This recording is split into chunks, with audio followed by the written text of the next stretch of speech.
Okay, so I will start with my leadoff, which is obviously on the Marxism and consciousness. And to actually speak about consciousness, you have to, first of all, speak about one important law of dialectical materialism, which is the law of the negation, which is actually telling us that the matter has the tendency of developing from simple to sophisticated, if I'm saying it correctly in English, because my English is not perfect. But we can see many advantages, of course, in this sense. For example, in the creation of the life of this planet, not really creation, but the development of the matter from anorganic to organic, which was a great leap forward, the development of the matter towards more sophisticated. And one of the big leap was, of course, also the bourgeois revolutions, which created in history many important progresses and actually relieved the human brains and human thinking from the scholastic rule of the church in the Middle Ages. And after the bourgeois revolution, we had a major development in the field of the science. For example, if you have Russian comrades, we can mention Mendeleev and his chemistry discoveries, and also in the terms of the meteorology, which he basically created science out of the meteorology before it was not developed, let's say. We can mention Darwin, who actually came up with the theory of evolution. And for example, if we don't want to go that far, we can mention Joseph Russell, who actually invented one very interesting thing, and this is a propeller, which I have to find out on the Google Translator, which is a thing that actually put the ships forward, the propeller, you know, behind the, it's basically wheel of the ship, which is from the engine. Yeah, and besides the scientific development and technological, which was also materialized in development of the means of production, the electrification of the Europe, developing of the industries out of the manufacture, we had a development philosophical, on the philosophical basis. We had many important thinkers coming out of these days, of the bourgeois revolutions, which were, for example, Kant, which were Hegel, Feuerbach, and also after them, Karl Marx. Many of those people we will mention later in my lead-off today. But in the 19th century, the general tendency of the philosophy was from the idealism and metaphysics towards the materialism and dialectics. And dialectical materialism by itself is telling us that everything is derived from the matter. The matter is actually first from the ideas, and that the matter is in constant flux, in constant movement, that the matter cannot be stable, cannot be firm, let's say. But yeah, even capitalism did this development of the human thinking, of the philosophy, technologies, and all the stuff. There is certain limits we can see today, which is capitalism actually posing on human thinking. Even the capitalism as a system, in the system there is no absolute roof or ceiling of the development of the means of production. We can see that the capitalism today actually is not very progressive system. It's not progressive system at all, and it's posing a serious brakes towards the human development.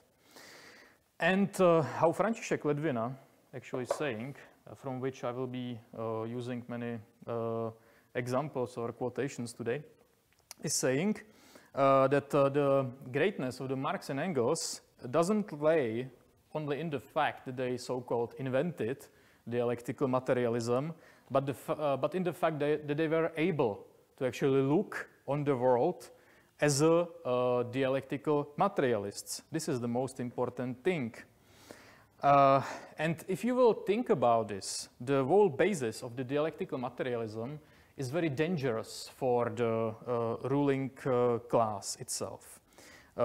In many sciences, let's say in history, let's say in social sciences, because it's telling us that nothing is firm. That means that not even capitalism will be there forever, and it has its inner contradictions that many people who are in cahoots with a bourgeois ideology are trying to dismiss.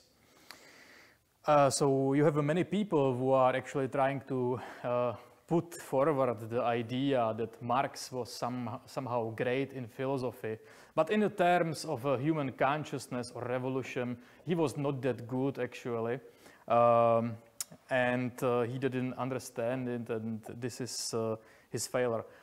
Because, for example, he overestimated the human nature, that he thought that people are basically different than they are.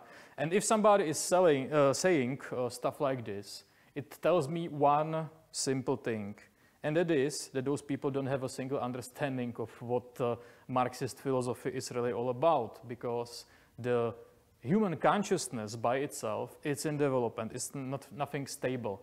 And what is now presented to us as moral was not considered as moral centuries and thousands of years ago. So as I said, the crisis of capitalism is putting the brakes on the development of philosophy and means of productions. And it's trying to actually, in this situation, when people are trying to find out the way of the system, is trying to put the limits to the human thinking. The current philosophy is often known for actually putting inside the philosophy a lot of individualism, because capitalism is based on individualism. So bourgeois philosophs are actually doing this, because although they are very alienated from the production and the world themselves, who are locked in the academia, and therefore they are alienated. So many of them actually came to the idea of which is now described as postmodernism, postmodern philosophy, which is actually putting in doubt the existence of the progress itself. They are saying that basically there was no historical progress when they are sitting down in academia, which was built by workers, by bricks, or produced by developed means of production and so on.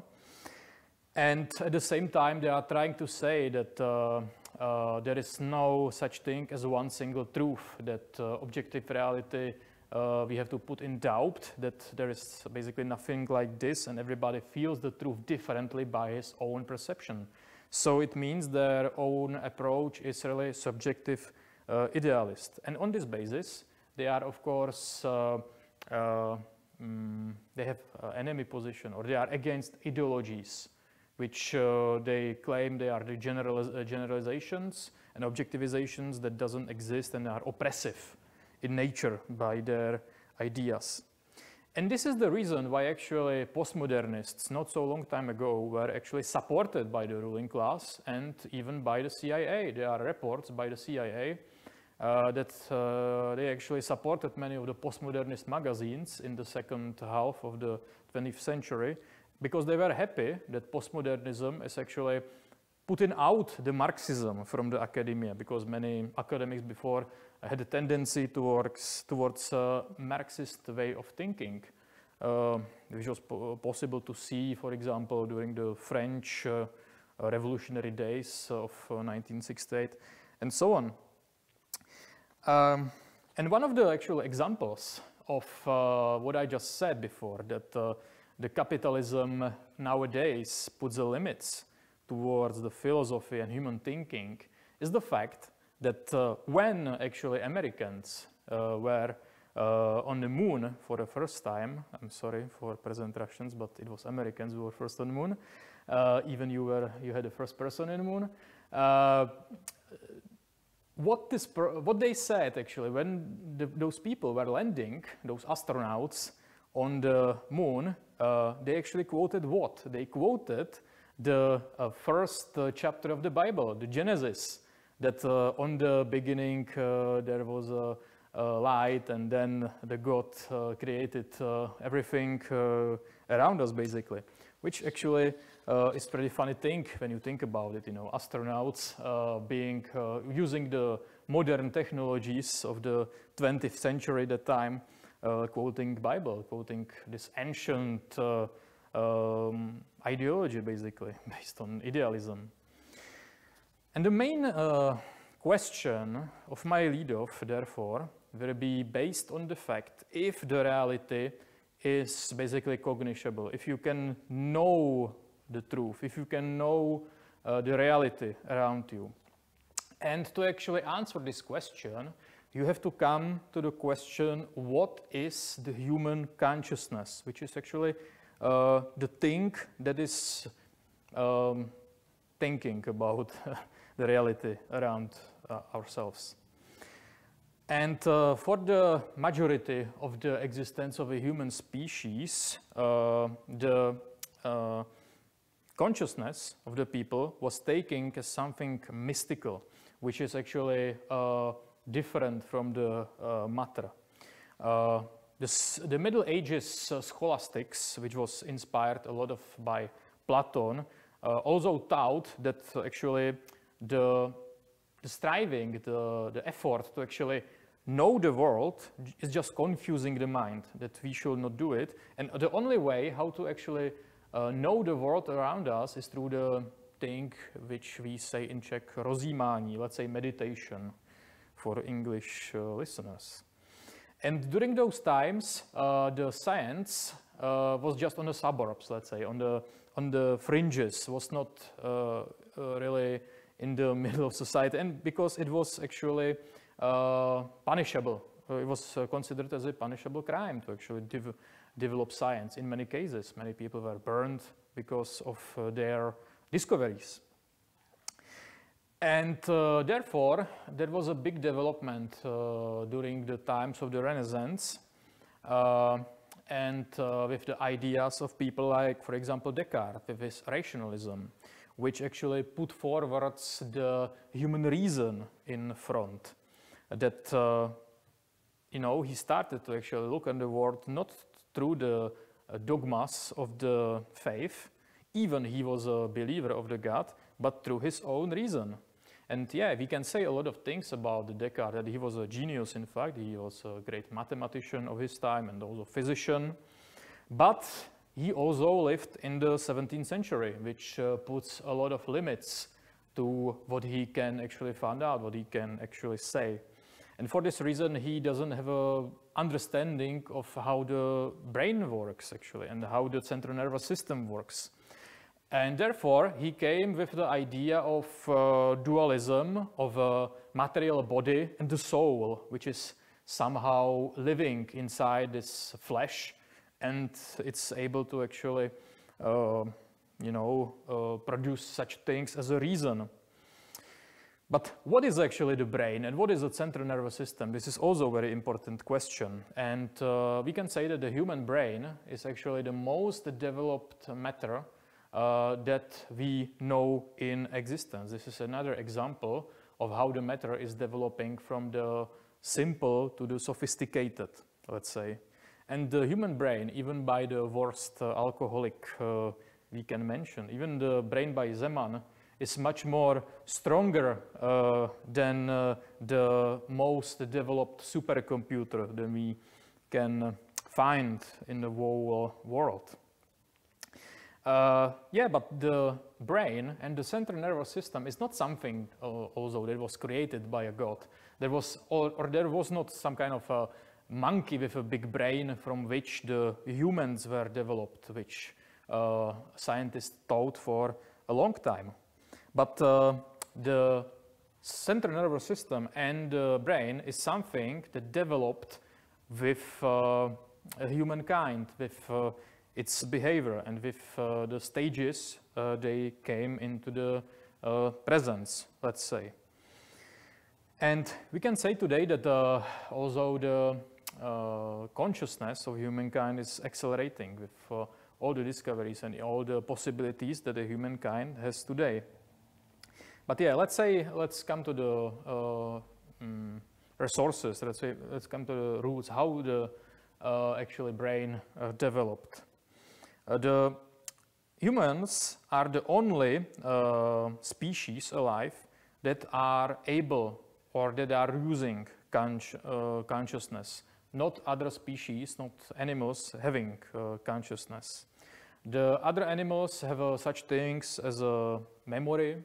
Some of them has instincts, they have habits, they have a subconsciousness, but nothing as a consciousness on the human form, or consciousness at all, let's say. And consciousness, what actually is? Consciousness is able to process the informations that are saved in our memory and to create new out of them. It's a process of actually living the past and the future through the present. This is the definition of the consciousness. And through this process, the consciousness is creating abstractions during the processing of the pojmy. How we will translate pojmy? Let's say things that are expressed by the language. And through this thing, the humans are actually able to change the climate around them, to change their, the place where they live, and to plan consciously. While the animals are actually the slaves of the moment. They are not able to plan, for example, if they will go on holidays next year, like the humans are able to. Yes, it's true that the animals that are living next to the humans developed many skills, let's say, or they can learn a lot from the humans and their behavior.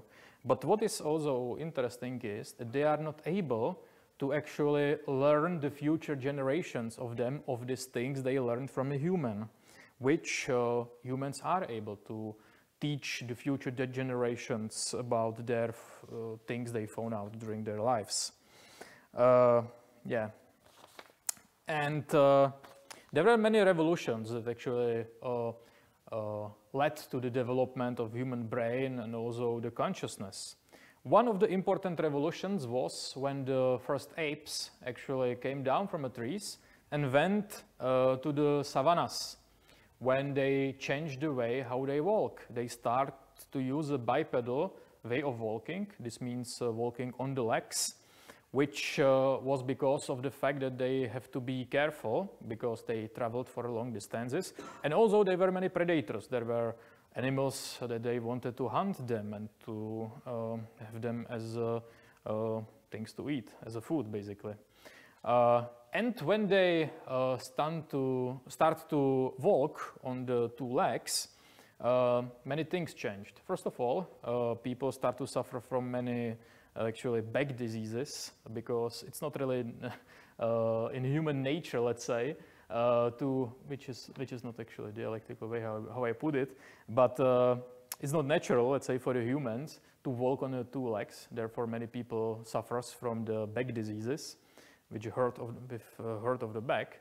But at the same time, the most important thing was that the hands were freed during this process, and the hands were able to be used for the work. And the work was always collective, because those apes, those humanoids, let's say, were living together in the packs. And when they were able to actually use the collective work, they were able to solve much more complicated problems than to this day. So therefore, their brain capacity also started to develop.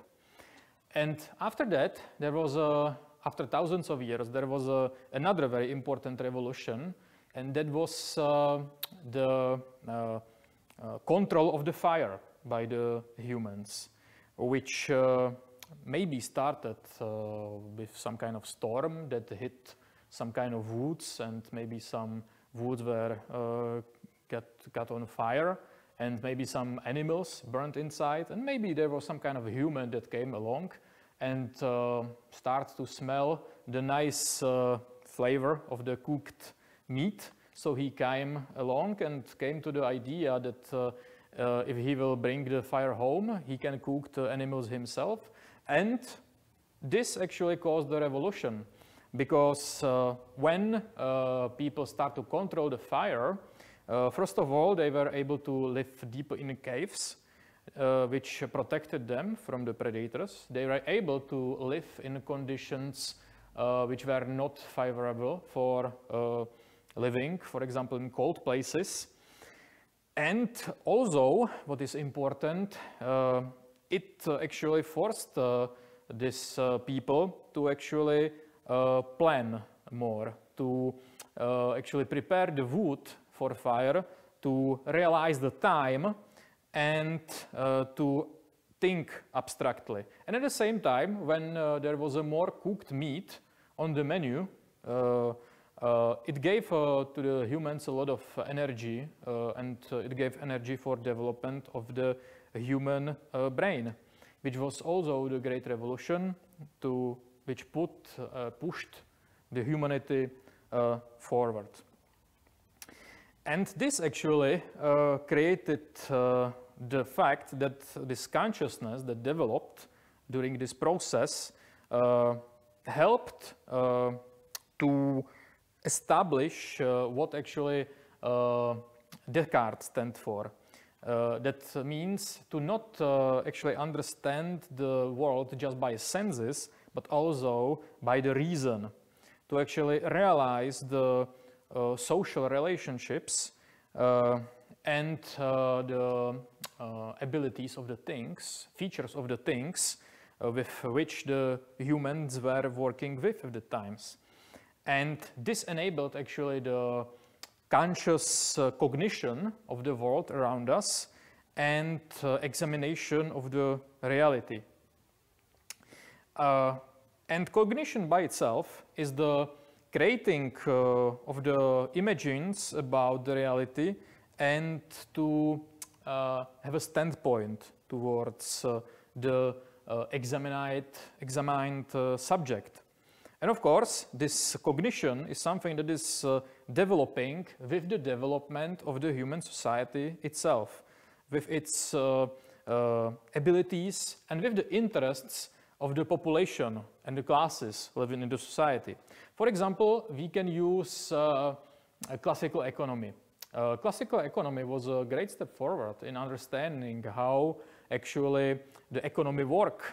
It was actually developed by the bourgeois economist David Ricardo and Adam Smith, for example, who found out basically that, for example, the human labor is the sole actually source of the value, of the exchange value of the things. But this is something which is not really favorable to accept by the bourgeois economists today, because it puts forward many important questions. For example, if all the wealth is produced by human labor, how is that you have a whole class in society that doesn't have to work but still controls the fruits of the human labor? So therefore, there were serious step backs in the form, for example, of the Austrian school and many others. And classical economy is taken by bourgeois philosophers and bourgeois economists today as something obsolete. It is obsolete. It was developed by Marx further, but not from the. But there's a differentiation between what the bourgeois economist thinks and what we think in this concrete sense, which is on another topic. Yeah, and what is important about cognition? Cognition is possible only because of previous practice. Through the previous practice, we get a cognition about things, and through this cognition, we change the practice. So those things are in dialectical relationship with each other. We can use the example of the meat again. For example, the fact that the human came to the ideas that cooked meat is very good for them, that you can eat it. can, you know, this practice lead them to understand, to cognition, that they can cook meat.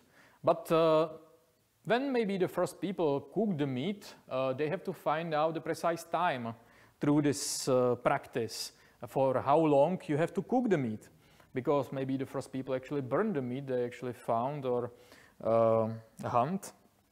So the practice came to cognition in their situation, which changed the practice of their behavior in the future. Yeah, and at the same time, the social cognition, therefore, is based on the social interest to actually understand the subject that is dealing with, that is examined. For example, we can use Leonardo da Vinci. Leonardo da Vinci made many inventions in the time when he lived. For example, the parachute. But in his times, there was no social demand to actually use the parachute. So it took many centuries before the parachutes were actually used by the human society. So yeah, the social cognition needs the social interest to actually get to the knowledge of the things and the use of the things. And this also is telling us that the truth of the inventions or objevy, let's say inventions, are not forever, it's not something firm. And every new invention actually produces a new question or new realization, new finding of the truth. Yeah, and the whole development of the human society is actually from the unconsciousness to the consciousness. While there are no absolute barriers of the human thinking, without the possibilities of the time, which means what society actually produces by, for example, machines that are able to be used for examining the world around us, and the interests of the people living in the society. And to actually answer, finally, once for all, the question if we can know the reality around us, we can also get to and we have to go to the dialectical category of essence and phenomenon. Because as many of us will know, every single essence is actually projecting itself through the phenomenon. Even this phenomenon never actually precisely reflects the essence of the things. But reason is able to consider those phenomenons, and therefore to cognite, to understand all the objective reality around us, which is actually the basis for the statement that the reality is cognishable, that we can know the reality around us. Yeah, let's come to the Renaissance again. When the Renaissance came in the 15th, 16th century, it was actually a big step forwards, as I mentioned, with Descartes. And during those times, there were laid bases for the two important schools of philosophy for upcoming centuries, which was empirism and rationalism, who actually were in competition with each other. What is actually the first in the knowledge of the reality around us? If first are the senses or the human reason?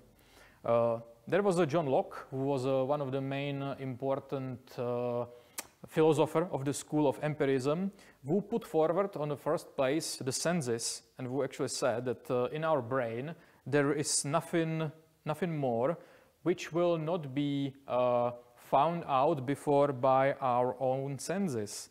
Yeah, but the limits of this thinking actually is in the fact that we are not approaching the reality with the empty brain.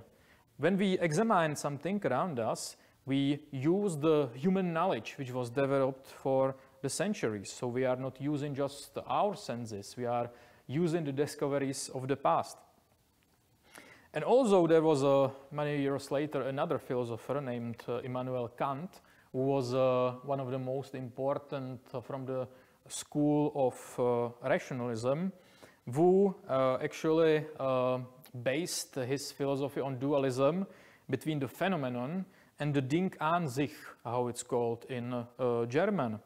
That there is basically the side of the matter that we can find out through our senses, but then there is the Ding an sich, the thing by itself, that we cannot know, but we can use our reason to actually think about it, to actually cognite such a things around us.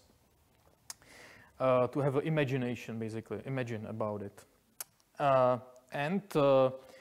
What about dialectical materialism? Dialectical materialism actually doesn't put a difference or sharp differences or contradictions between the sensual understanding of the thing and also rational understanding. They see those things as two sides of the same coin.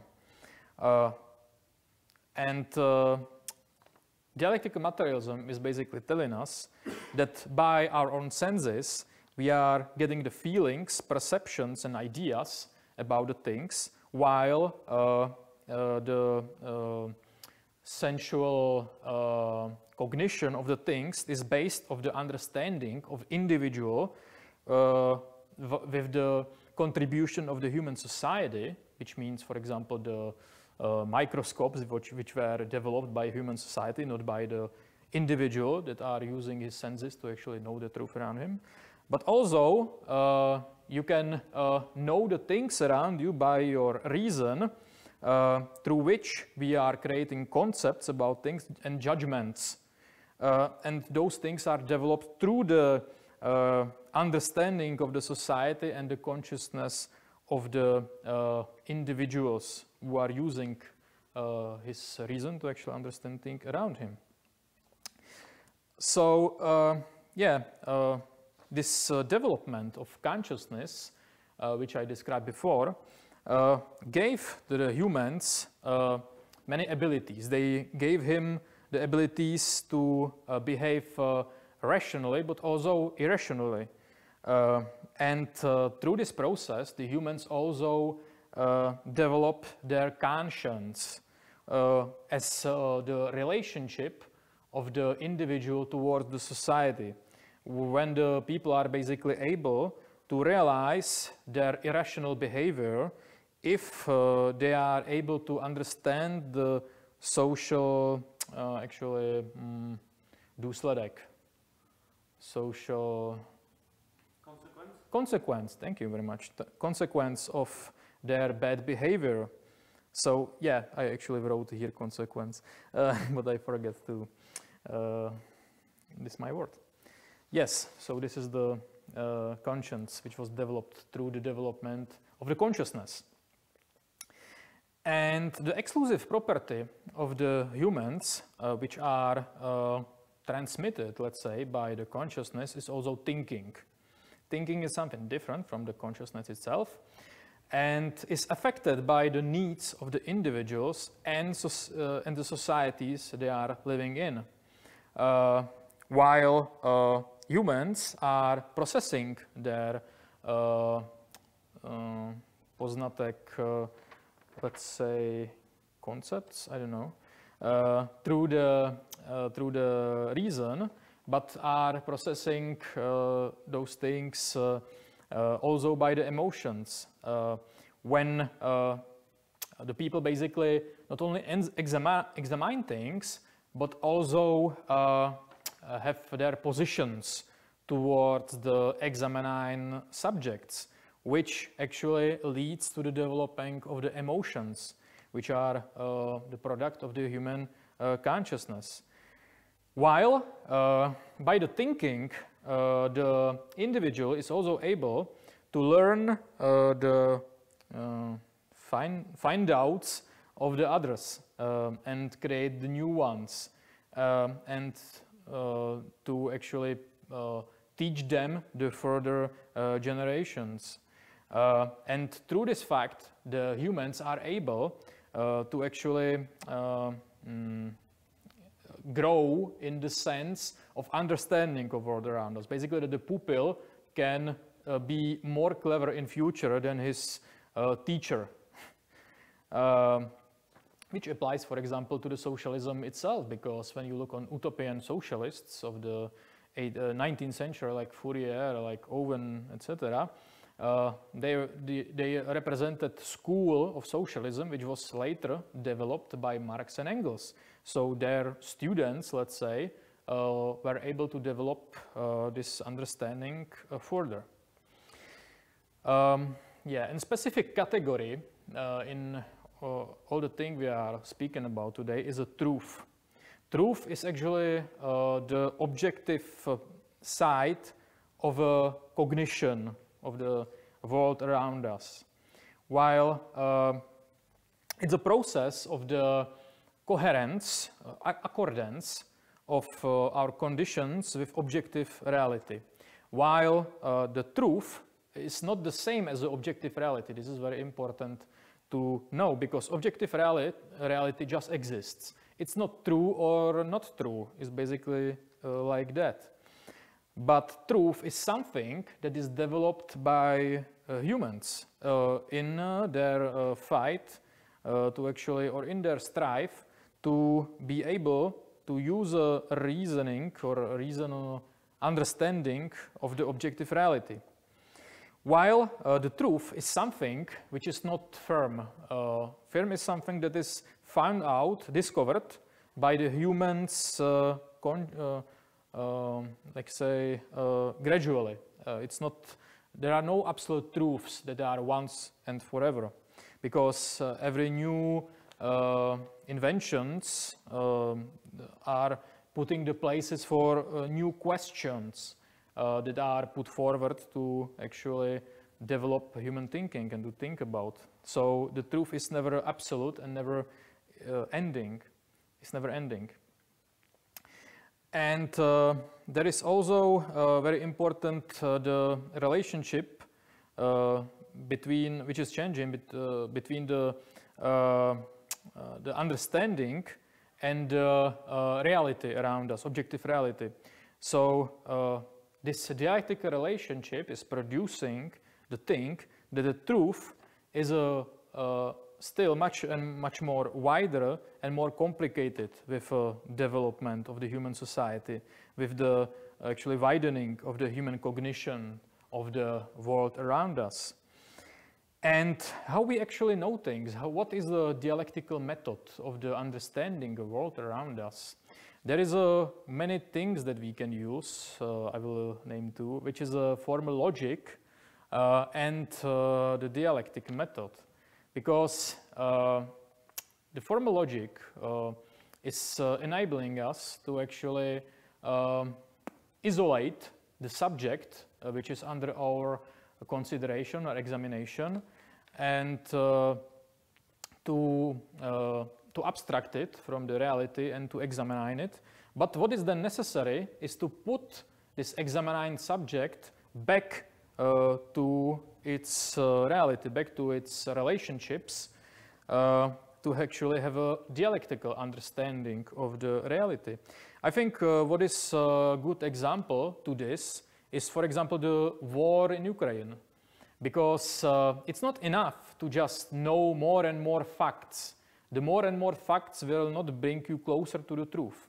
And both sides of the conflict, in their media, for example, don't have to necessarily lie to create some kind of thinking inside the brains of the people who are watching the Russian or Ukrainian media. They are, this is based on the thing that the facts by themselves are not picked out by themselves. The facts are picked by people if they are trying to create some kind of ideas of their listeners and viewers. So both sides are picking the carefully selected facts to actually create some kind of imagination of the people about the whole situation. So what I'm, for example, doing is that I'm watching both pro-Russian and both pro-Ukraine media to compare those facts and to try to have a better understanding about what is actually going on. So yeah, it's important if you want to know things to actually first abstract them, but then put them back into their relationships, the whole process. We can use another example, for example, with a map. If you look on a map is an abstraction. Is an abstraction of the, for example, land around us. But we have to understand that it has serious limitations, but only when we put the map in accordance to the real living space around us, let's say, then we can get to the truth. Yes, but the truth by itself is something that you cannot have different. You know, there is just one truth, and the truth is, there are not many truths, how the postmodernists are trying to say. This is what I'm trying to mention here.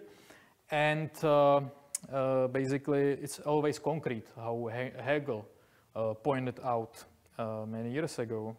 And actually, the consciousness, which I analyzed here, the thinking and cognition about the things, is something that actually put the human species forward and extracted them from the animal world and also from the childish state of mind, let's say. Because, for example, when you were babies, when we all were babies, we thought when our mother was not in the room that it ceased to exist because we cannot see her. So we thought that the mother no longer exists, which in many babies results in crying. But you know, this is something that actually the modern, postmodern philosophists are trying to insist on. They are pushing forward this childish way of understanding the reality based on subjective idealism, that everybody has their own truth, and you cannot really push forward or understand the objective reality. So we can see how actually Marxism and the Marxist philosophy is right now the only actual philosophy that is pushing the human society forward. And this is why we are here, and this is why we are discussing and learning about it. Thank you very much. Sorry for my bad English. But it's, yeah, zmačkni to.